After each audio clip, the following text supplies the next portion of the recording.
یہاں کوئی ذمہ دار وہ غیر اہل حدیث نہیں ہے، سب اہل حدیث ہیں اور جاٹ برادری سے تعلق رکھتے ہیں۔ ایک ہی برادری بیٹھی ہوئی، ایک ہی برادری بیٹھی ہے۔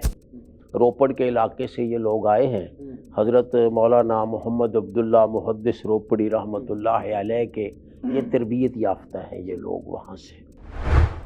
کون کون سی شخصیات معروف ہیں اور قابل فخر جو ہمارے مسلک کے لیے رہی ہیں، جو ادھر سے تعلیم حاصل کر کے گئی ہیں؟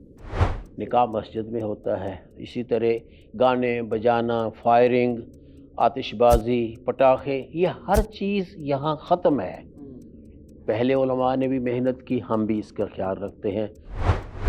شیخ محترم، مدارس کے جو طلباء ہیں ان میں اب جو عربی پڑھنے کی، سمجھنے کی، عبارت کو حل کرنے کی جو ابھی استطاعت ہے وہ ختم ہوتی جا رہی ہے، کیا یہ بات سچ ہے اور اس کی وجہ کیا ہے؟ کیونکہ حضرت صوفی صاحب کی یہ خصوصیت تھی کہ وہ مدرسے کے مال سے نہیں کھاتے تھے۔ اچھا، روٹی بھی مدرسے سے نہیں کھاتے تھے، جب تک یہاں رہے ان کا کھانا گاؤں سے آتا رہا۔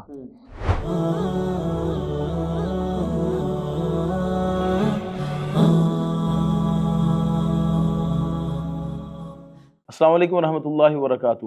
ناظرین، نہج اسٹوڈیو کا پروگرام بزم علماء کی ایک نئی نشست میں میں ہوں حافظ خبیب۔ ناظرین، آج کی بزم کی ریکارڈنگ کے لیے ہم اس وقت موجود ہیں اوڈا والا، جو کہ مامو کانجن کے قریب ہی ایک علاقہ ہے، جہاں پر صوفی عبداللہ رحمہ اللہ انہوں نے یہاں پر 1921 میں غالباً تشریف لائے اور یہاں پر ایک مدرسے کی بنیاد رکھی۔ پھر 1960 کی دہائی میں وہ یہاں سے اس جامعہ کو لے کر وہ تشریف لے گئے مامو کانجن میں۔ تو آج ہم ان کے پہلے والے جو جامعہ تقویت الاسلام مدرسہ تھا، جس کی انہوں نے خود ادھر آ کر بنیاد رکھی، وہاں پر موجود ہیں۔ آج اس بزم میں جو ہمارے ساتھ شخصیت موجود ہیں وہ شیخ امین یعقوب حافظہ اللہ، جو اس ادارے کے مدیر بھی ہیں۔ ان سے گفتگو کا آغاز کرتے ہیں۔ السلام علیکم ورحمۃ اللہ وبرکاتہ۔ وعلیکم السلام ورحمۃ اللہ وبرکاتہ۔ الحمدللہ، بالکل خیریت ہے ماشاءاللہ۔ شیخ محترم، اس پروگرام کا مقصد علماء جو مستند ہیں ان تک عوام کی رسائی دینا، خصوصاً جو سوشل میڈیا پر آ کر دین کا کام کر رہے ہیں یا دین سیکھنا چاہتے ہیں، تو ان کے پاس دینی معلومات کے حصول کے لیے ایک ایسی شخصیات موجود ہونی چاہیے یا وہ ان کو جانتے ہونا چاہیے جو مستند ہوں۔ اور اس سلسلے میں ہم آپ کے پاس تشریف لائے ہیں۔ سب سے پہلے ہم آپ کے مشکور ہیں کہ آپ نے ہمیں موقع دیا۔ شیخ محترم، سب سے پہلے اپنا نام، اپنے والد صاحب کا تعارف اور خاندانی بیک گراؤنڈ کے بارے میں ناظرین کو آگاہ فرمائیں۔ بسم اللہ الرحمن الرحیم۔ میں آپ کا شکر گزار ہوں کہ آپ نے مجھے انٹرویو کا موقع دیا ہے۔ اللہ آپ کو جزائے خیر عطا فرمائے۔ میرا نام محمد امین ہے۔ میرے والد گرامی مولانا محمد یعقوب رحمہ اللہ تعالی، وہ اس ادارے میں پہلے شیخ الحدیث تھے۔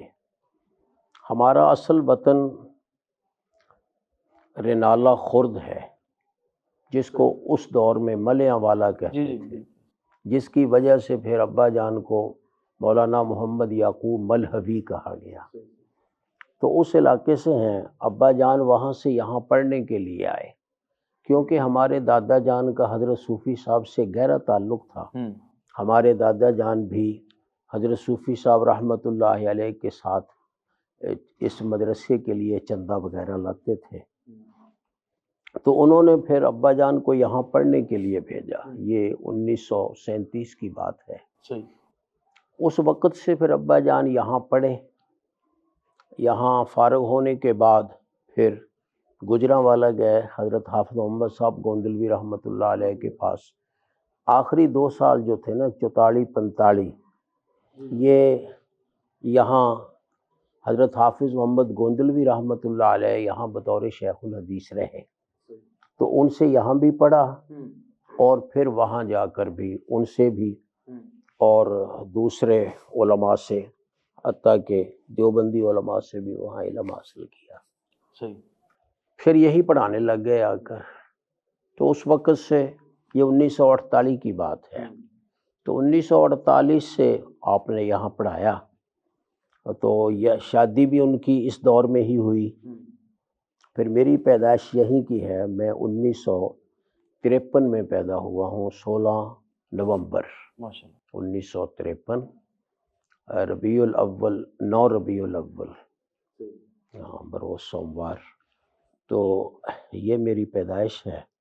اس وقت سے جب تک ابا جان یہاں رہے اس وقت تک تو میں باہر پڑھاتا رہا۔ ویسے میں نے ابتدائی تعلیم یہیں حاصل کی ہے۔ میٹرک کے بعد قرآن مجید حفظ کیا، اور حفظ کرنے کے بعد پھر میں یہاں پڑھنے لگا۔ 1975 میں نے سند فراغت حاصل کی یہاں سے۔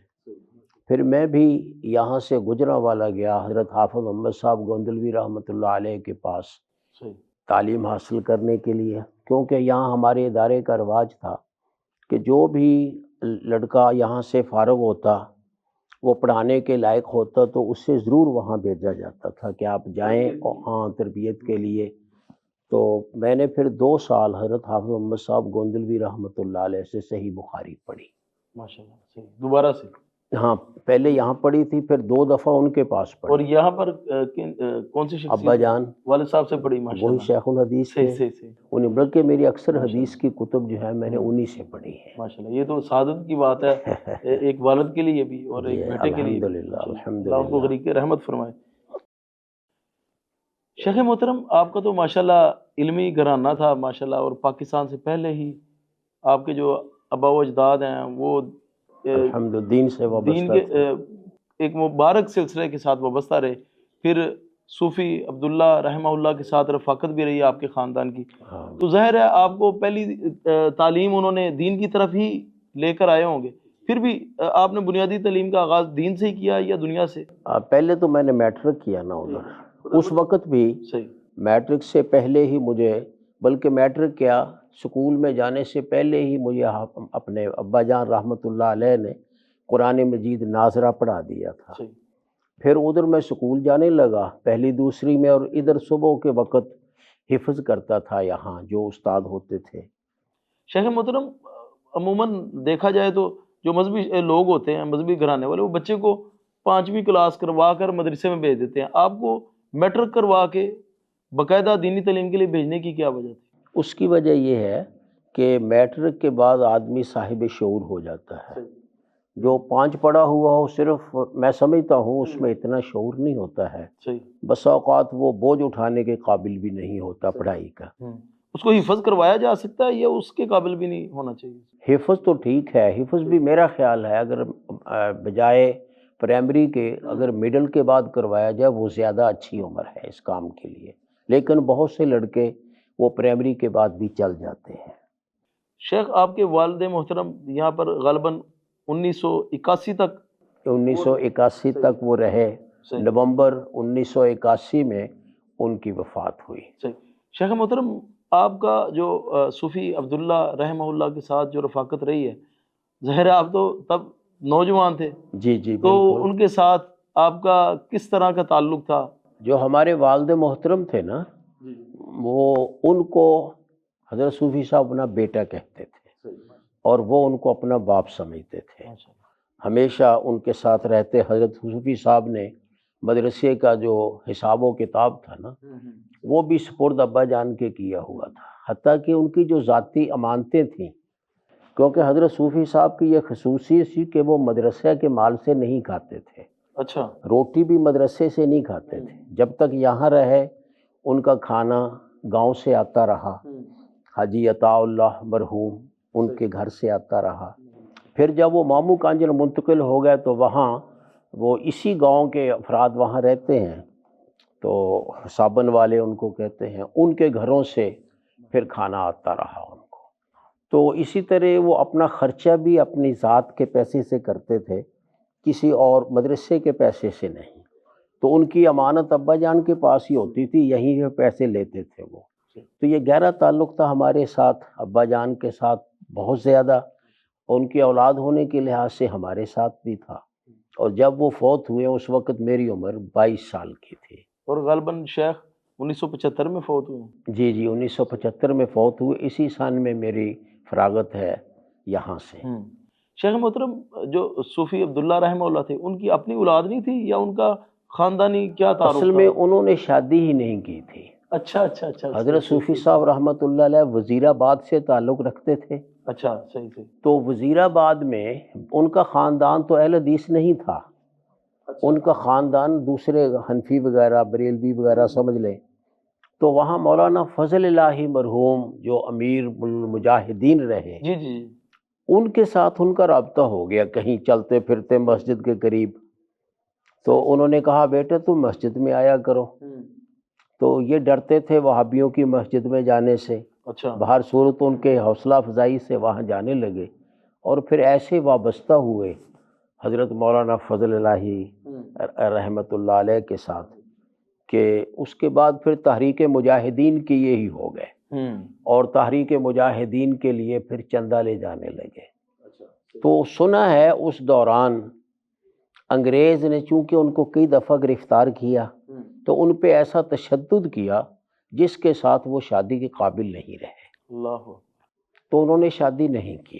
واللہ عالم یہ بات میں نے حضرت صوفی صاحب کی زبان سے نہیں سنی، لیکن معروف تھی یہ بات. صحیح صحیح. یہ تو ہے کہ وہ گرفتار ہوئے، بہت دفعہ تشدد کا تو وہ کہتے تھے کہ تشدد مجھ پہ بہت کیا گیا. تو بعض باتیں نہیں بھی بتانے والی ہوتی. شیخ محترم، اس جامعہ کی جو بنیاد ہے اس کے بارے میں ناظرین کو آگاہ فرمائیں کہ اس کی وجوہات کیا بنی. شیخ یہاں پر کیسے آ گئے؟ یہ تو ایک اندر جا کے ایک اس کی وجہ اصل میں یہ ہے کہ یہ علاقہ مجاہدین کا بہت مددگار تھا. اس گاؤں کے جتنے بڑے لوگ تھے وہ سب مجاہدین کو چندہ بھیجتے تھے. صحیح صحیح صحیح. تو حضرت صوفی صاحب چونکہ چندہ اکٹھا کرنے پہ مقرر تھے اس تحریک کے لیے، لہٰذا ان کا یہاں اکثر آنا جانا تھا. یہ گاؤں خالص اہل حدیث ہے. صحیح. خالص اہل حدیث، اب بھی خالص اہل حدیث، تب بھی خالص اہل حدیث. یہاں کوئی ذمہ دار وہ غیر اہل حدیث نہیں ہے، سب اہل حدیث ہیں اور جاٹ برادری سے تعلق رکھتے ہیں. ایک ہی برادری بیٹھی ہوئی، ایک ہی برادری بیٹھی ہے. روپڑ کے علاقے سے یہ لوگ آئے ہیں.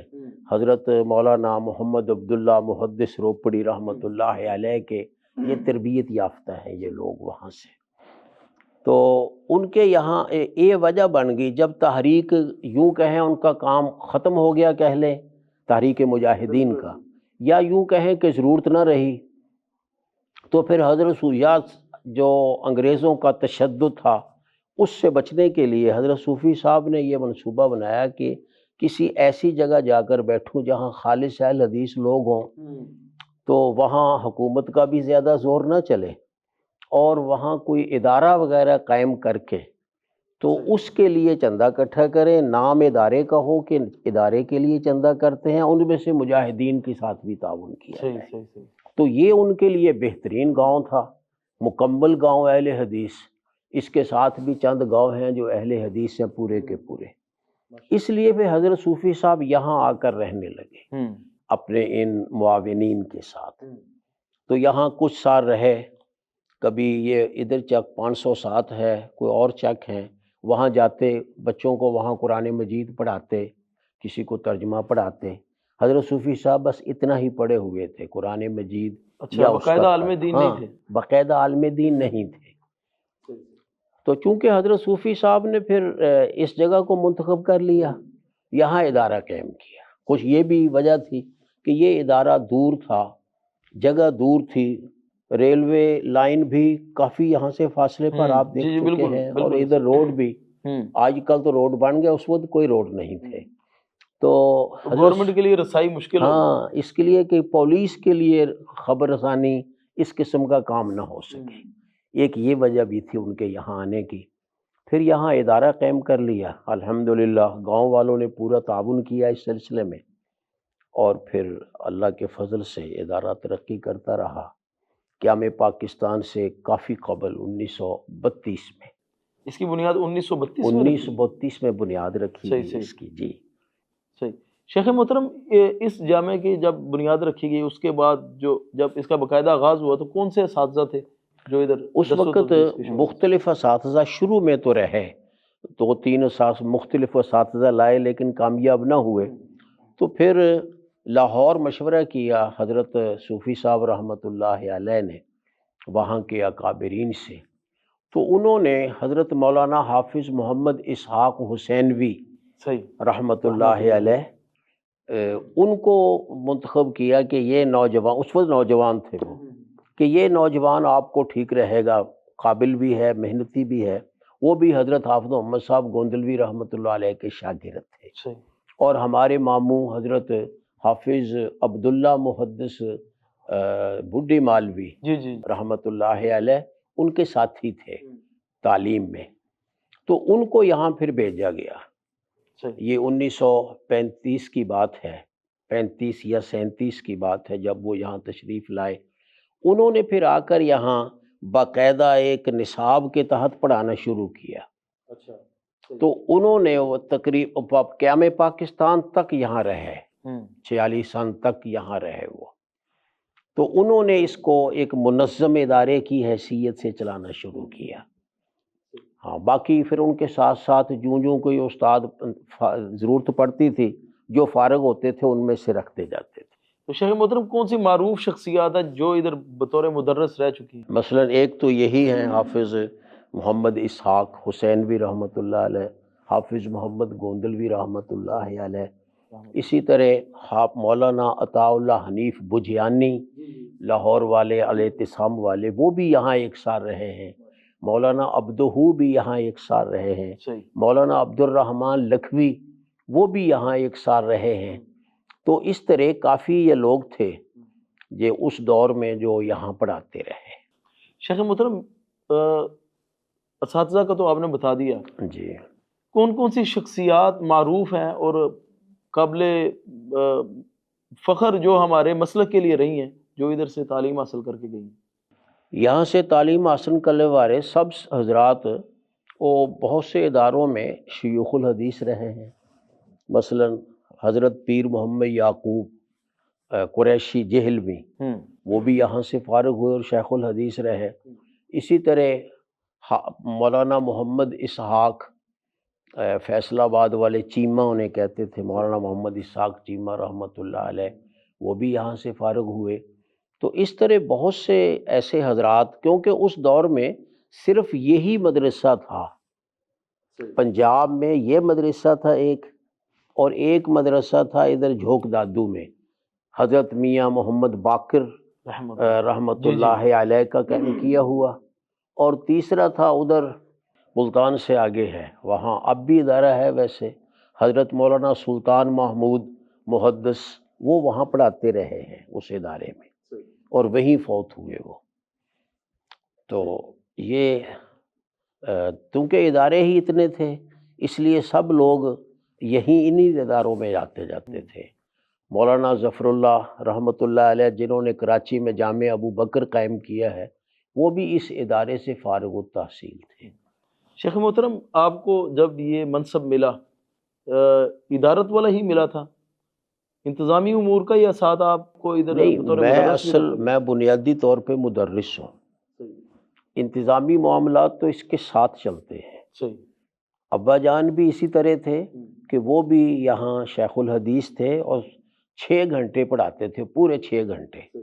اس کے علاوہ طلبہ کی نگرانی وغیرہ، مطالعہ وغیرہ، یہ سب کام کرتے تھے۔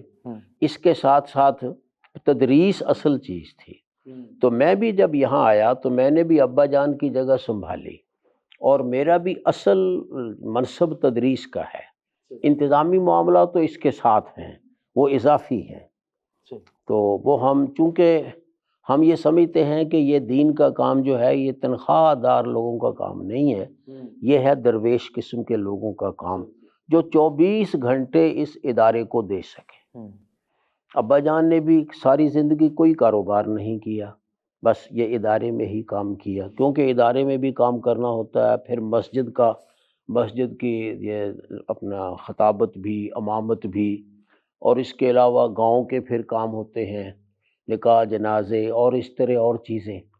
تو یہ تمام ذمہ داریاں ہماری جو ہیں سماجی لحاظ سے، معاشرتی لحاظ سے، وہ سب ادا کرنا پڑتی ہیں۔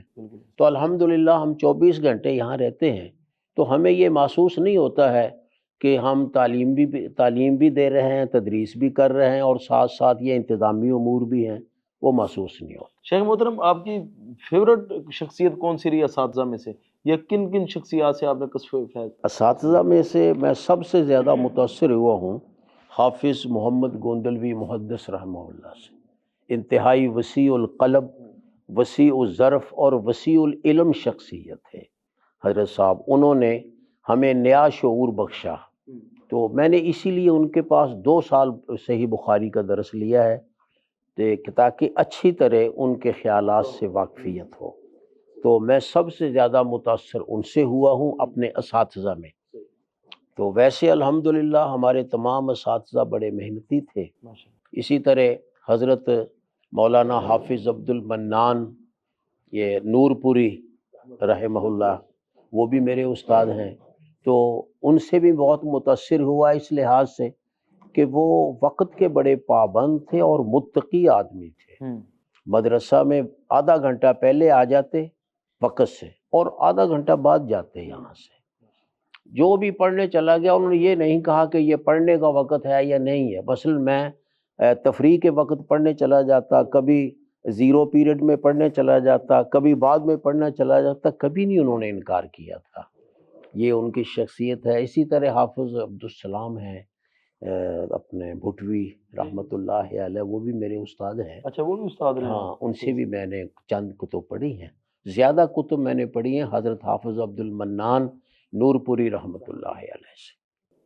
شیخ محترم عبداللہ امجد چھتوی رحمہ اللہ وہ بھی آپ کے ہاں میرے سمدھی. ہاں جی صحیح میرے ہم زلف ہیں وہ. ان کی نسبت سے کوئی واقعہ؟ ماشاءاللہ وہ ایک بڑی اعلیٰ شخصیت رہی ہیں. ہاں اصل میں آپ کو شاید یہ معلوم ہو کہ حضرت حافظ عبداللہ محدث بڈھی مالوی یہ وہ بھی ان کے داماد تھے, میں بھی انہی کا داماد ہوں. ہاں وہ اتنا ہے کہ سب سے بڑی بیٹی ان کے نکاح میں تھی اور سب سے چھوٹی بیٹی میرے نکاح میں ہے. تو اس لحاظ سے الحمدللہ تو میں پھر شیخ تو آپ کے سسر ہوئے نا, ہم زلف تو نہ ہوئے؟ نہیں, سسر ہوئے حافظ عبداللہ بڈھی مالوی. اچھا ہاں یہ ٹھیک ہے, صحیح جی صحیح. تو یہ تو ہم زلف ہو گئے نا پھر یہ میرے. تو میں باوجود اس کے کہ عمر میں ان سے کافی چھوٹا تھا, لیکن اس کے باوجود بہت سے مسائل میں وہ مجھ سے مشورہ کرتے تھے. اسے آپ قصر نفسی کہہ لیں. جی تو انہوں نے بہت سے مسائل میں مشورہ کرتے تھے. بالکل. شیخ محترم آپ نے جامعہ سے کسب فیض کیا, اس کے بعد آپ نے ایم اے اسلامیات بھی کیا. جی پچھلے دنوں بھی ایک شیخ تھے, ان کا ایک موقف تھا سوشل میڈیا کے اوپر وائرل ہوا کہ وہ اس کو مناسب نہیں سمجھ رہے تھے, اور بھی کافی مشائخ ہیں وہ اس کو اچھا نہیں سمجھتے کہ آپ مدرسے سے فاضل ہونے کے بعد یونیورسٹی میں جا کے ایک اور ڈگری لیں یا ایم فل کریں, پھر پی ایچ ڈی کریں, اور اس کے بعد اپنے نام کے ساتھ ڈاکٹر لکھوائیں یا پروفیسر لکھوائیں. اس کو معیوب سمجھتے تھے. آپ کیا سمجھتے ہیں اس معاشرے میں؟ یہ بات ایک حد تک صحیح ہے, لیکن یہ تب ہے اگر ہم اس دینی ادارے کو چھوڑ دیں. تو میں نے جب تک میں نے تعلیم حاصل کی یہاں بھی گجرانوالہ بھی, اتنے عرصے میں نے کوئی اور امتحان نہیں دیا تاکہ میری پڑھائی پہ اثر نہ پڑے. جب میں فارغ ہوا, گجرانوالہ سے بھی فارغ ہو گیا, یہاں سے بھی, پھر میں نے یہ F A B A M A کیا ہے, اور اس دوران میں پڑھاتا بھی رہا ہوں ادھر ہی. جی پہلے سرگودے پڑھاتا تھا میں جی, تو پھر یہاں. تو مطلب ہے اگر ایک زائد ڈگری حاصل ہوتی ہے اور اس کی وجہ سے ہم دین کو نہیں چھوڑتے تو میرا خیال ہے اس میں کوئی حرج نہیں ہے. شیخ محترم وہ ڈگریاں لینے کا, ڈگری کو تو چلے چھوڑیں, وہ کون سا جاب کرنی تھی, وہ تعلیم حاصل کرنے کا آپ کو ادھر فائدہ ہوا تدریس کے شعبے میں؟ ہاں اس کا فائدہ ہوتا ہے. فائدہ یہ ہے کہ اس سے کچھ ذہن وسیع ہوتا ہے. یہ جو کالجوں کی تعلیم ہے نا, وہ اگر دین کے ساتھ ساتھ چلے تو اس سے ذہن وسیع ہوتا ہے. اس لیے میں سمجھتا ہوں کہ اس میں کوئی حرج نہیں. البتہ یہ ہے کہ ہم اپنے آپ کو صرف پروفیسر ظاہر کریں اور یہ ظاہر نہ کریں مولوی کہنے سے ہم جو ہے نا وہ حد تک محسوس کریں, یہ نہیں ایسی بات نہیں. بالکل ایسی. اب میں یہاں 5 جماعتیں میں کرواتا ہوں یہاں, میں نے کبھی اس میں نہیں یہ معصول ہے جی میں کسی اور کو جماعتیں کروں, میں خطیب کہلاؤں, نہیں. میں جب کو مجھ سے پوچھے تو میں یہی کہتا ہوں کہ میں اس گاؤں کا امام مسجد ہوں. امامت جنازہ بھی ہوا تو ماشاءاللہ جی ہاں جنازہ بھی ہے تھی, جنازہ نکاح ہر چیز. تو کوئی ہم ہیٹی محسوس نہیں کرتے اس چیز میں. صحیح. تو شیخ گولڈ میڈلسٹ بھی رہے آپ پھر؟ جی وہاں فیض العربی کا میں نے امتحان دیا تھا 1978 میں, تو اس میں مجھے سرگودا بورڈ سے گولڈ میڈل ملا تھا. شیخ محترم مدارس کے جو طلباء ہیں ان میں اب جو عربی پڑھنے کی سمجھنے کی عبارت کو حل کرنے کی جو ابھی استطاعت ہے وہ ختم ہوتی جا رہی ہے، کہ یہ بات سچ ہے اور اس کی وجہ کیا ہے؟ اس کی وجہ اصل میں جو ہمارا نصاب بدل گیا ہے نا، نصاب ہمارے سے تمام مشکل کتابیں نکال دی گئی۔ وفاق المدارس نے جو بدلا، جی جی، صحیح، تمام مشکل کتابیں نکال دی ہیں، اور پھر یہ ہے کہ جو ہم نے سمجھا مثلا یہ بیضاوی وغیرہ ہے کہ جی یہ ہمارے ذہن کے مطابق نہیں ہے، ان کتابوں کو بھی نکال دیا، جبکہ یہ کتابیں انسان کے ذہن کو تیز تو کرتی تھی نا، بالکل ایسی ذہن تیز ہوتا مشق تھا، ہوتی تھی، اس کی مشق بہت زیادہ ہوتی تھی، محنت کرنی پڑتی تھی۔ مشکل کتاب کو پڑھنے کے لیے ایک تو گرامر انسان کی مضبوط ہوتی ہے، اور پھر اس کے بعد اس کو بندش وغیرہ جملے کی یہ سمجھنے کا موقع ملتا ہے، اور پھر دوسرے کے لوگوں کے خیالات سے بھی واقفیت ہوتی ہے۔ تو میں سمجھتا ہوں یہ انہوں نے اچھا نہیں کیا۔ تو یہ اب بات درست ہے کہ بچوں میں اس کا شوق ختم ہوتا جا رہا ہے، عربی ظاہر بول ہے چال کا۔ اب یہ طلباء میں کوئی مشکل کتاب پڑھنے کی صلاحیت نہیں ہے، کیونکہ پڑھی ہی نہیں مشکل کوئی۔ اب تو زیادہ یہ رسالے بن گئے ہیں اردو والے، ہاں جی، تراجم، جی جی، وہ تراجم ہیں، وہ تراجم سے ایک مدد حاصل کرتے ہیں۔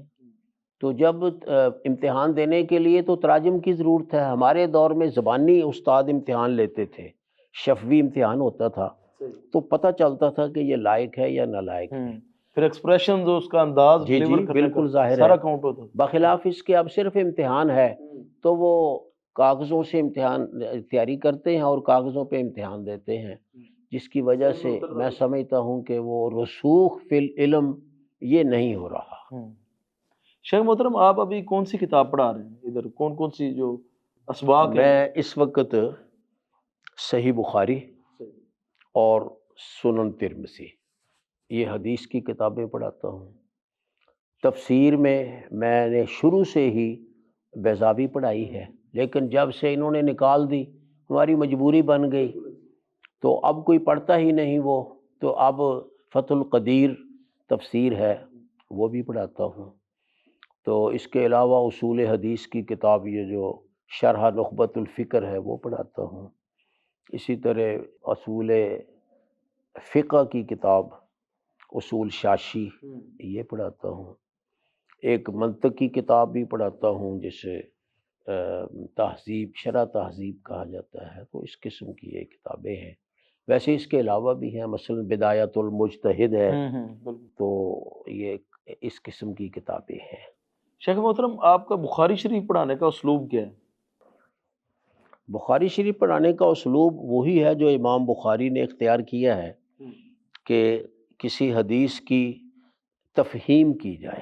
اصل جو مقصد ہے حدیث کی تفہیم، اور صحیح بخاری میں سب سے اہم بات یہی ہے کہ باب کے ساتھ حدیث کی مطابقت وہ واضح کی جائے کہ امام صاحب کیا سمجھانا چاہتے ہیں اور یہ حدیث کیوں لائے، کیونکہ باقی کتابیں اس لحاظ سے سادہ ہیں۔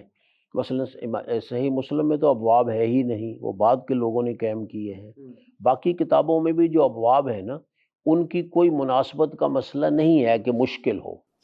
صرف صحیح بخاری ایسی کتاب ہے جس کی ابواب میں فقہی اقوال آتے ہیں، ہر باب میں تقریباً ہر باب میں فقہی اقوال ہیں، ان فقہی اقوال کی تفہیم اور پھر جو آگے احادیث آتی ہیں ان کی باب کے ساتھ مطابقت، یہ باتیں سمجھانے کی کوشش کی جاتی ہیں جو امام بخاری سمجھانا چاہتے ہیں۔ یعنی کہ یہ آپس میں ان کا کنیکشن ہوتا ہے کہ کون سی حدیث کس باب میں آئی ہے، تو اس کے پھر جو ہے نا وہ تفہیم میں بھی فرق پڑے گا۔ بالکل ظاہر ہے، اب ایک باب کوئی ایک روایت ہے وہ کتاب الوصایا میں بھی ہے، وہ کتاب العتق میں بھی ہے، وہ تو پھر بتانا پڑے گا نا کہ اس یہاں کیوں لائے، وہاں کیوں لائے، وہاں کیوں لائے۔ شیخ محترم، جو آپ تفسیر پڑھا رہے ہیں، تفسیر پڑھانے کے لیے آپ کون کون سی کتب کا مطالعہ کرتے ہیں؟ ابھی جو نئی تفاسیر آئیں جس طرح عبدالسلام بھٹوی رحمہ اللہ کی ہے، جی، یا اور کچھ تفاسیر ہیں، ان سے بھی مطالعہ کرتے ہیں؟ میں نے مولانا عبدالسلام بھٹوی رحمۃ اللہ علیہ کی تفسیر دیکھی ہے اور بہت اچھی پائی ہے، لیکن میں نے اس کا بالاستیعاب مطالعہ نہیں کیا ہے باقاعدہ یعنی کہ ہاں، البتہ یہ ہے کہ چونکہ اس سے پہلے میں بیضاوی پڑھاتا رہا ہوں، جامع البیان ایک کتاب ہے تفسیر کی وہ پڑھاتا رہا ہوں، تو اب جو فتح القدیر ہے یہ بھی ایک قسم کی تفصیلی کتاب ہی ہے، تو انہی کتابوں سے تیاری کی جاتی، ان میں حوالے دوسری کتابوں کے بھی موجود ہوتے ہیں۔ شیخ محترم آج کل جو مدارس کے طلباء ہیں، کیونکہ آپ مدرس ہیں اس لیے آپ سے یہ سوال میں پوچھنا ضروری سمجھتا ہوں کہ دیکھنے میں آیا کہ صرف نحو میں بہت زیادہ کمزوریاں پائی جاتی ہیں، بلکہ اس طرف توجہ ہی نہیں ہے. وجہ وہی بنتی ہے پھر کہ تراجم اب آ چکے ہوئے ہیں کتابوں کے، تو یہ جو ہے نا وہ متساہل ہو گئے ہیں بچے سارے. دیکھیے جو کتابیں تھیں نا سابقہ، کوئی فارسی میں تھیں کوئی عربی میں تھیں، تو وہ بچے ان فارسی اور عربی ان دونوں کتابوں ان دونوں کی زبانوں میں اختصار بہت اچھا ہو جاتا ہے. وہ مختصر تھیں، بچے ان کو یاد کر لیتے تھے، ان کی عربی عبارت کسی کی فارسی عبارت وہ یاد کر لیتے تھے. اب یہ اردو کی کتابیں لمبی لمبی ہیں، ان میں کوئی اختصار نہیں ہے، یاد کیا کریں. پہلے جو تھی نا نحو میر ہے، شرح میات عامل ہے، ان کے پورا متن یاد کر لیتے تھے طلباء. مشکل بھی سمجھتے تھے کہ یہ فارسی میں ہے یہ عربی میں ہے مثلا، تو اب وہ اردو میں سمجھتے ہیں کہ وہ سمجھتے ہیں یہ کتاب ہی نہیں ہے جو اردو میں ہے، تو ان کو یاد کرتے تھے. قافیے کی عبارات یاد ہوتی تھیں طلباء کو، الفیے کی اشعار یاد ہوتے تھے. اب نہ قافیہ رہا ہے نہ الفیہ رہا ہے، تو اب لڑکے کیا یاد کریں؟ بس وہ اردو عبارت ہوتی ہے، اس اردو عبارت کو دیکھ دکھ لیتے ہیں، تو اس سے رسوخ نہیں پیدا ہوتا صرف نحو میں. شیخ محترم ایک اور بہت زیادہ بڑا مسئلہ ہے، وہ یہ ہے کہ اب مدارس میں ذوق نہیں رہا اردو ادب کا یا عربی ادب کا. اس کا سب سے بڑا نقصان جو دیکھنے میں آ رہا ہے کہ مدارس کے جو طلباء ہیں وہ اردو میں بہت زیادہ کمزور ہیں. یونیورسٹی کالجز اسکولوں کے تو آپ پڑھ ہی نہیں نہ سکتے، ان کو تو اب اردو میں گنتی بھی نہیں آتی. یہ جو نئی نسل آ رہی ہے سن 2000 کے بعد، ایسے ہی مدارس کے طلباء بھی جو ہے اردو میں بہت زیادہ کمزور ہیں. نہ تو ہم ان کو ڈائجسٹ پڑھنے کا مشورہ دے سکتے ہیں، نہ ان کو ہم مشورہ دے سکتے ہیں آپ اخبار پڑھیں، کیونکہ وہ اب ویسے ناپید ہو چکے ہیں. تو کس طرح یہ کم از کم اردو کو تو ہم اتنا زیادہ لٹریچر ہے اردو میں، تو اردو کو بچانے کے لیے، بلکہ میں تو اس ذہن میں ہوں کہ فارسی کو بھی بچانا چاہیے عربی کے ساتھ لٹریچر فارسی کو، پہلے تو کیونکہ ہمارا جتنا دینی لٹریچر ہے وہ عربی میں ہے یا فارسی میں ہے. تو اگر ہم فارسی سے نابلد ہو جائیں گے تو بہت سارا علم ہم سے اوجھل ہو جائے گا. تو فارسی تو شاید کسی مدرسے میں بھی میرا خیال کوئی بس نہیں ہے نکال، یہی تو میں رونا تو یہی ہے کہ یہ زبان بھی نکال دی، فارسی بھی، عربی بھی آہستہ آہستہ نکل رہی ہے اور اردو کے رسالے آ رہے ہیں. جی ایسی. تو اب پھر جو پہلی کتابیں تھیں نا وہ انتہائی مخلص قسم کے لوگوں نے لکھی تھیں، وہ معروف تھے اپنے فن میں، اس کے اثرات طالب علم کے اندر آتے تھے، اس کے روحانی اثرات بھی ہوتے تھے ان کتابوں کے پڑھنے کے. تو اب ظاہر ہے اب وہ چیز نہیں رہی ہے. میں کسی پہ تنقید نہیں کر رہا، تنقید تو نہیں، یہ تو ہم ایک مسئلے کا حل ڈھونڈ رہے ہیں. یہ کسی نام لے رہے ہیں ہم، نہ کسی کتاب. جی ہاں بالکل ایسا نہیں. مقصد تو یہ ہے، اصل میں یہ سوالات پوچھنے کا مقصد ہے کہ ماشاءاللہ ایک عرصہ آپ کے والد صاحب تدریس کرواتے رہے اسی جامعہ میں، پھر آپ بھی کرواتے رہے، آپ نے مدارس کے عروج کا بھی جو ہے نا وہ دور دیکھا ہے. اب زوال تو نہیں کہہ سکتے، لیکن جو اب نیچے کو وہ گراف آنا شروع ہوا ہے، یہ اللہ تعالیٰ کی حکمتیں ہیں. تو اس وجہ سے ہم جاننا چاہ رہے ہیں کہ مسائل کدھر پیدا ہو رہے ہیں. پہلے تو لڑکوں کو یہ زرادی کی عبارات یاد ہوتی تھیں، اور قافیے کی، الفیے کی، یہ تمام کتابوں کی عبارتیں یاد ہوتی تھیں. وہ مختصر کتابیں تھیں، ان پہ یاد کرنا مشکل تھا، آسان تھا. اب وہ چیز نہیں ہے. اردو کو کیسے یاد کریں؟ موٹی موٹی کتابیں، ہاں پہلے چھوٹے رسالے. اس لیے یہ نا میں سمجھتا ہوں کہ یہ بنیادی وجہ ہے صرف نحو کے کمزور ہونے کی. شیخ آپ کا کوئی تصنیفی کام، کون سی کتب پہ آپ نے کام کیا؟ میں نے خود تصنیف نہیں کی ہے اس وقت تک، البتہ میں نے بعض کتب کے تراجم کیے ہیں. مثلا یہ دارالسلام والوں نے 1998 میں میرے پاس سنن نسائی کا ترجمہ وغیرہ اور اس کے فوائد وغیرہ لکھوائے تھے، تو میں نے وہ لکھ کر بھیجے. ان کو پسند آیا، انہوں نے اس کو کام کو جاری رکھا.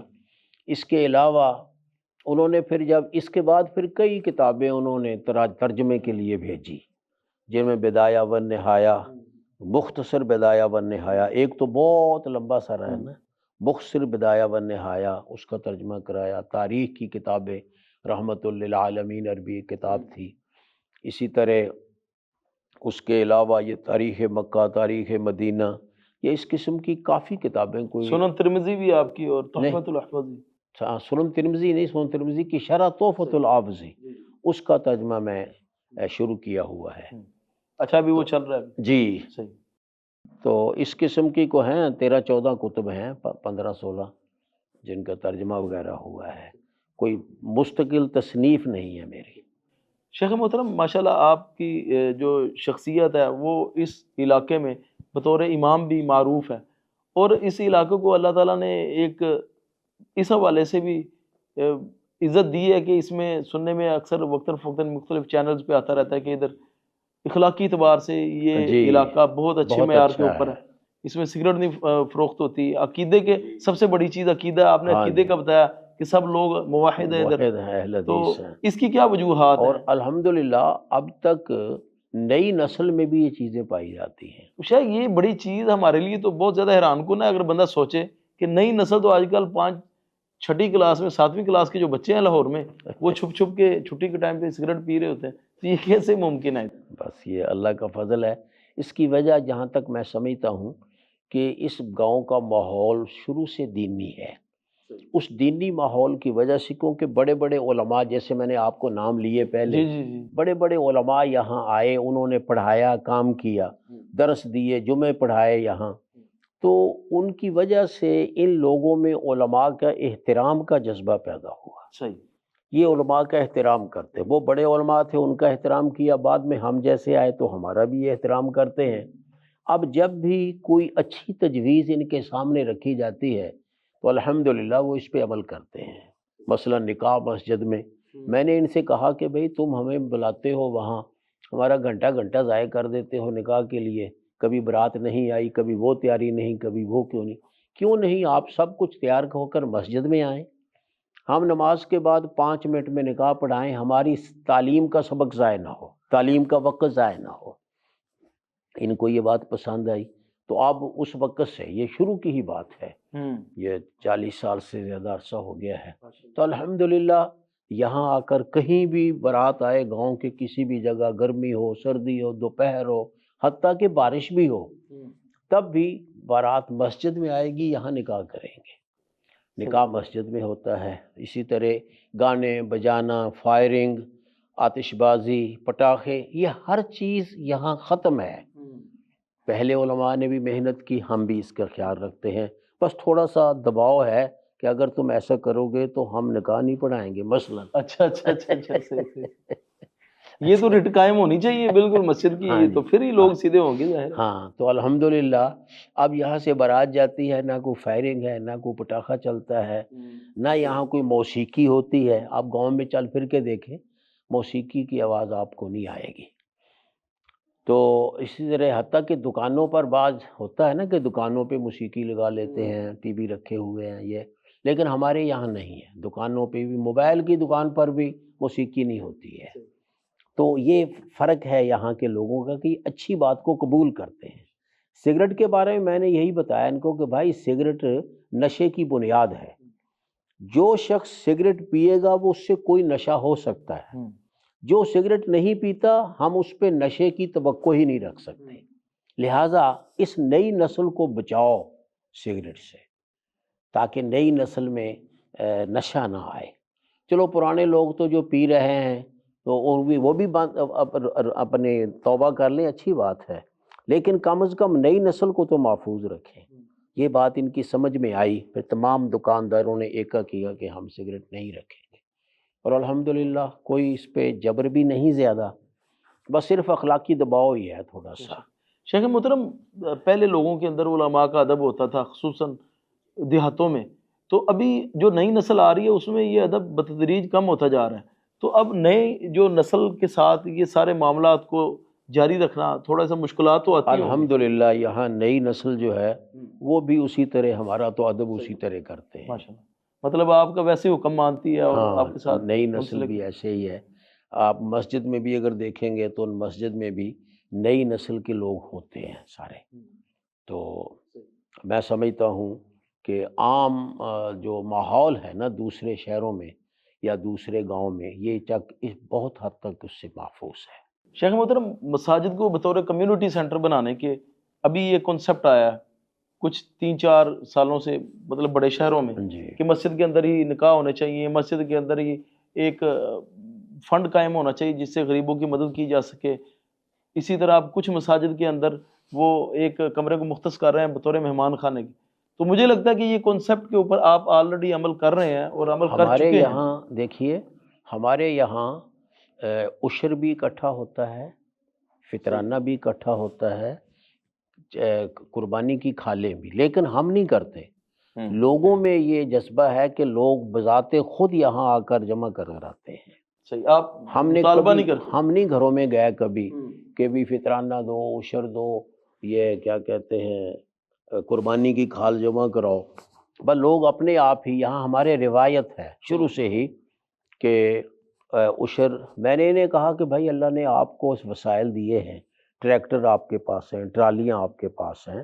اس دور میں گڈھے ہوتے تھے، ہماری پنجابی میں گڈھا ریڑھا، یہ تمہارے پاس ہے، تو ہم کیوں جائیں تمہارے گھروں میں اکٹھا کرنے کے لیے، خود کیوں نہیں لاتے؟ لوگوں نے اس بات کو قبول کیا، اس وقت سے خود ہی یہاں لا کر پھینک رہے ہیں. اسی طرح یہ جو فطرانہ ہے یہ بھی انہوں نے خود ہی لا کر یہاں جمع کرنا ہوتا ہے، لا کر رکھ دیتے ہیں، اور پھر ہم عید کے بعد پھر اس فطرانے کو تقسیم کرتے ہیں، غریبوں کے گھروں تک پہنچاتے ہیں. کسی کو یہاں بھی نہیں آنا پڑتا، ہم ان کے گھروں تک پہنچاتے ہیں. پیسے ہوں تو وہ ایک قربانی کی کھالیں ہیں، ان کو یہ اکٹھی ہو جاتی ہیں، پھر ہم ان کو بیچتے ہیں. وہ ان کے بیچنے کے بعد پھر اس سے مدرسے کو بھی حصہ ملتا ہے، گاؤں کے غریبوں کو بھی حصہ ملتا ہے، مریضوں کے لیے بھی فنڈ رکھا جاتا ہے تاکہ اگر کوئی نادار مریض ہے، کسی وقت ضرورت ہے، تو اس کو بھی اس فنڈ سے تعاون کیا جائے. شیخ محترم، میڈیا کا دور ہے، ایک تو میں پوچھنا چاہوں گا کہ آپ تدریس کے حوالے سے کافی زیادہ آسانیاں پیدا ہو گئی ہیں. مثال کے طور پہ اتنی بڑی لائبریری جس میں جتنی مرضی کتب کٹھی کر لیں، جی تو ممکن نہیں ہے کہ آپ ایک لیپ ٹاپ جتنی کتابیں آپ ایک فزیکل لائبریری میں کٹھی کر لیں. جی بالکل. ایک میرا غالباً مکتبہ شاملہ پہلے عربی میں تھا، اب ساتھ الحمدللہ اردو میں بھی آ چکا ہے. تو بڑی سے بڑی لائبریریوں سے بھی زیادہ کتب ان کے اندر ہے. تو آپ ان سے استفادہ کرتے ہیں؟ ہاں، کبھی کبھار استفادہ کرتا ہوں میں ان سے. تو ویسے تو ہم سمجھتے ہیں کہ اصل تو یہی ہے، وہاں تو ایک بٹن دبانے سے ختم ہو جاتی ہے بسا اوقات چیز. تو اس لیے اصل چیز بھی رہنی چاہیے. جس طرح ہمارے ریکارڈ ہیں نا، وہ اصل رجسٹروں پر بھی ہوتے ہیں اور کمپیوٹر میں بھی ہو سکتے ہیں اور ہوتے ہیں، لیکن صرف کمپیوٹر پہ اعتماد کافی نہیں ہے. ساتھ فزیکل کتاب. ہاں، اس کمپیوٹر کو جو اوپر والے ہیں وہ ختم بھی کر سکتے ہیں، لیکن ان کتابوں کو وہ ختم نہیں کر سکتے. یہ ہمارے پاس اثاثہ ہے، اس لیے چاہے ان کو کوئی پڑھے نہ پڑھے، قائم رہنی چاہیے. شیخ محترم، میڈیا کے حوالے سے جو آرگنائزیشنز کام کر رہے ہیں، جس طرح ہم کر رہے ہیں، یا اور بھی کافی زیادہ ادارے ہیں جو کام کر رہے ہیں، دعوت و تبلیغ کا بھی کام کر رہے ہیں، فتنوں کا بھی رد کر رہے ہیں، ان کو کیا نصیحت کرنا چاہیں گے یا کس طرح وہ اپنے کام کو مزید بہتر کر سکتے ہیں؟ ایک روایتی ادارے سے ایک ڈیجیٹل ادارے میں جب کام کرنے کے لیے جو چیلنجز آتے ہیں وہ کیا ہو سکتے ہیں یا ان سے کیسے بچا جا سکتا ہے؟ اس کے بارے میں تفصیل تو نہیں جانتا کیونکہ میں اس میدان کا آدمی نہیں ہوں، لیکن بہر صورت تو میں یہ سمجھتا ہوں کہ ہر کام کے لیے نیت نیک ہونی چاہیے. تو اگر آج کل کے میڈیا کو کوئی نیک نیتی کے ساتھ تبلیغ کے لیے استعمال کرے تو یہ قابل تعریف ہے. تو ان لوگوں کو جو نیک نیتی کے ساتھ دین کی خدمت کرتے ہیں، صرف تشہیر اور شہرت کے لیے نہیں، تو ان کی حوصلہ افزائی ہونی چاہیے. تو ظاہر ہے اس سلسلہ میں بہت وسائل کی ضرورت ہوتی ہے، تو وسائل بھی تو ہر کسی کو میسر نہیں ہے، اس لیے ان سے تعاون ہونا چاہیے اداروں کے ساتھ. شیخ محترم، ہم آپ کے مشکور ہیں ایک دفعہ پھر کہ آپ نے ہمیں وقت دیا اور اچھی گفتگو ہوئی، خصوصاً صوفی عبداللہ صاحب کے حوالے سے، مشائخ کے حوالے سے. آخری سوال ہے میرا شیخ محترم، آپ نے نام لیا تھا پروگرام میں میاں محمد باقر رحمہ اللہ کے حوالے سے. ہم ان کا ذکر اکثر سنتے رہتے تھے. شیخ عبدالرشید مجاد آبادی حافظہ اللہ سے اللہ ان کو لمبی زندگی دے. تو ہمیں اشتیاق پیدا ہوتا تھا اور جستجو بھی تھی کہ ان کے حالات زندگی کے بارے میں معلومات ہوں ہمارے پاس کچھ. تو آپ کے پاس جتنی معلومات ہیں ناظرین تک کے لیے آپ وہ ہمارے ساتھ شیئر کریں. یہ تقریباً اس دور کے ہی آدمی تھے، حضرت صوفی صاحب رحمۃ اللہ علیہ، صوفی عبداللہ رحمۃ اللہ علیہ، میاں محمد باقر رحمۃ اللہ علیہ، اور سید مولا بخش قوموی رحمۃ اللہ علیہ. اچھا وہ کس علاقے میں تھے؟ یہ ٹوبہ ٹیک سنگھ میں. اچھا صحیح. تو وہ بھی عالم دین تھے؟ وہ عالم دین بھی تھے اور اس کے ساتھ ساتھ مربی بھی تھے، یعنی تربیت بہترین کرتے تھے. جو آدمی ان کے ساتھ ایک دفعہ اٹھنا بیٹھتا تھا تو وہ بہترین دین کا مبلغ بن جاتا تھا، عامل بھی اور عامل کے ساتھ مبلغ بھی بن جاتا تھا. تو یہ تین شخصیتیں ہمیں اس دور میں نظر آتی تھیں. روحانی شخصیتیں بھی تھیں یہ. علمی تو میں نہیں کہتا کیونکہ پڑھانے والے نہیں تھے. یہ میاں باقر بھی پڑھانے والے نہیں تھے؟ میاں باقر بھی وہ پڑھانے والے تھے، عالم دین تھے وہ، لیکن عام طور پر وہ پڑھاتے نہیں تھے، اساتذہ ہی رکھے ہوئے تھے انہوں نے. تو سید مولا بخش قوموی رحمۃ اللہ علیہ وہ بھی مربی قسم کے آدمی تھے، پڑھانے والے نہیں تھے، مربی قسم کے آدمی تھے. تو یہ تین شخصیتیں تھیں. اتفاقاً ایسا کہ 1-2 سال میں یہ تینوں شخصیتیں اللہ کو پیاری ہو گئی. حضرت صوفی صاحب رحمۃ اللہ علیہ اور سید مولا بخش قوموی یہ قریب فوت ہو گئے، اور 1 سال بعد میاں باقر رحمۃ اللہ علیہ یہ بھی فوت ہو گئے. تو میاں باقر رحمۃ اللہ علیہ یہ تور ان کی قوم ہے، راجپوت تور. یہ تاندلے والے کی سائڈ پہ سارے علاقے جو ہے. ہاں جی، تاندلے والے کے قریب کئی گاؤں ہیں تور قسم کے، بلکہ ایک اسٹیشن کا نام بھی تور ہے، چک تورا اسے کہتے ہیں. تو وہاں انہوں نے یہ دینی ادارہ پاکستان کے قیام سے بھی پہلے قائم کیا ہوا تھا. انہوں نے لڑکیوں کا بھی ادارہ قائم کیا تھا شروع سے، اور لڑکوں کا بھی. لڑکوں کا تو آہستہ آہستہ وہ ختم ہو گیا، لیکن لڑکیوں کا ادارہ الحمدللہ وہ پہلے سے بھی موجود ہے، اب بھی موجود ہے. میرا خیال ہے لڑکیوں کا سب سے قدیم ادارہ بچیوں کی طالبات کی تعلیم کا وہ یہی جھوک دادو والا ہے. جھوک دادو ان کے گاؤں کا نام ہے. تو بہت متقی آدمی تھے حضرت میاں محمد باقر رحمۃ اللہ علیہ. تو یہ تین شخصیتیں دیکھنے کا موقع ملا ہے ماشاءاللہ اس علاقے کی. اللہ تعالی ہمیں ان کے نقش قدم پہ چلنے کی توفیق عطا فرمائے. شیخ محترم میں حفظ کرتا تھا اور چھوٹا بھائی بھی، یہ غالباً 1998 کی بات ہے. تو جب ہم صحیح نہیں پڑھتے تھے یا لڑتے تھے ہم آپس میں کافی زیادہ، کیونکہ ہم جو مطلب 1 سال کا فرق تھا تو سارا دن اکٹھے رہنا تو لڑائیاں بھی ہونی. تو مجھے اچھی طرح یاد ہے جب لڑنا نا یا جب والدین کو صحیح طرح تنگ کرنا. میرے والد صاحب بھی عالم دین ہے ماشاءاللہ. تو انہوں نے نا جب زیادہ ہم نے کوئی حالات خراب کرنے نا گھر میں تو انہوں نے ہمیں پکڑ کے لے آنا. انہوں نے کہنا پوری تیاری، انہوں نے پلاننگ کی ہوتی تھی نا والدہ کے ساتھ، چلو جی کپڑے پیک کرو. ہم نے کہنا کدھر جانا؟ ہم نے تو وہ ڈالے چھڑ کے آنا. یہ 3-4 دفعہ یہ دھمکی تھی، یہ دھمکی. اور یقین جانے کہ ہماری نظر میں وہ بچپن میں اوڈا والا جیسے تہاڑ جیل کی ایک نہیں ہے کہ تہاڑ جیل کا ایک وہ بنا ہوا ہے کہ جی وہ بڑی خطرناک جیل ہے. ہماری نظر میں اوڈا والا ایک بہت بڑی جیل تھی. پھر ہم نے رونا. یہ دور دراز ہونے کی وجہ سے ایسے ہی تھا. اب دیکھیے کہ جس دور میں یہاں سڑکیں نہیں تھیں، یہ سڑک بھی بہت بعد میں بنی ہے سمندری سرے جانا کو. صحیح. تو لوگ پیدل اتنی دور سے آتے تھے، بڑا مشکل تھا آنا، مشکل. پھر آپ جانتے ہیں دیہات ہے تو دیہات کے اندر چیزیں بھی نہیں ملتی اتنی زیادہ، تو کھانے پینے کی بھی تنگی ہو سکتی ہے.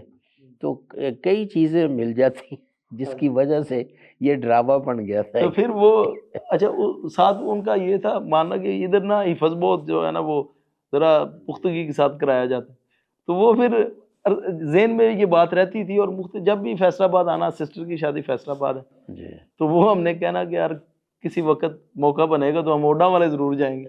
تو الحمدللہ ہماری خوش قسمتی، اللہ تعالیٰ نے ہمیں صحت دی، زندگی دی، وسائل دی ہے کہ ہم آپ کے پاس تشریف لائے ہیں اور ہم نے آپ سے گفتگو سنی، اسلاف کی یادیں تازہ ہوئیں. اور یقین جانے شیخ، میں آپ یہ گفتگو کر رہے تھے اور صبح قاری حفیظ الرحمان صاحب اور شیخ اسماعیل، تو مجھے لگ رہا تھا کہ جیسے ہم 50 کی دہائی سے پیچھے کے عرصے میں جی رہے ہیں ایسے ہی. تو اللہ ان برکات کو ہمارے لیے قائم رکھے، اس گفتگو کو طلباء کے لیے نفع مند بنائے. ہم آپ سے بھی اجازت چاہیں گے اور ناظرین سے بھی. والسلام ورحمۃ اللہ وبرکاتہ. سبحانک اللہم وبحمدک، اشہد ان لا الہ الا انت، استغفرک واتوب الیک. جزاکم اللہ احسن الجزا. اللہ تعالیٰ آپ کو آپ کی نیک کوششوں میں کامیاب. آمین. جزاک اللہ.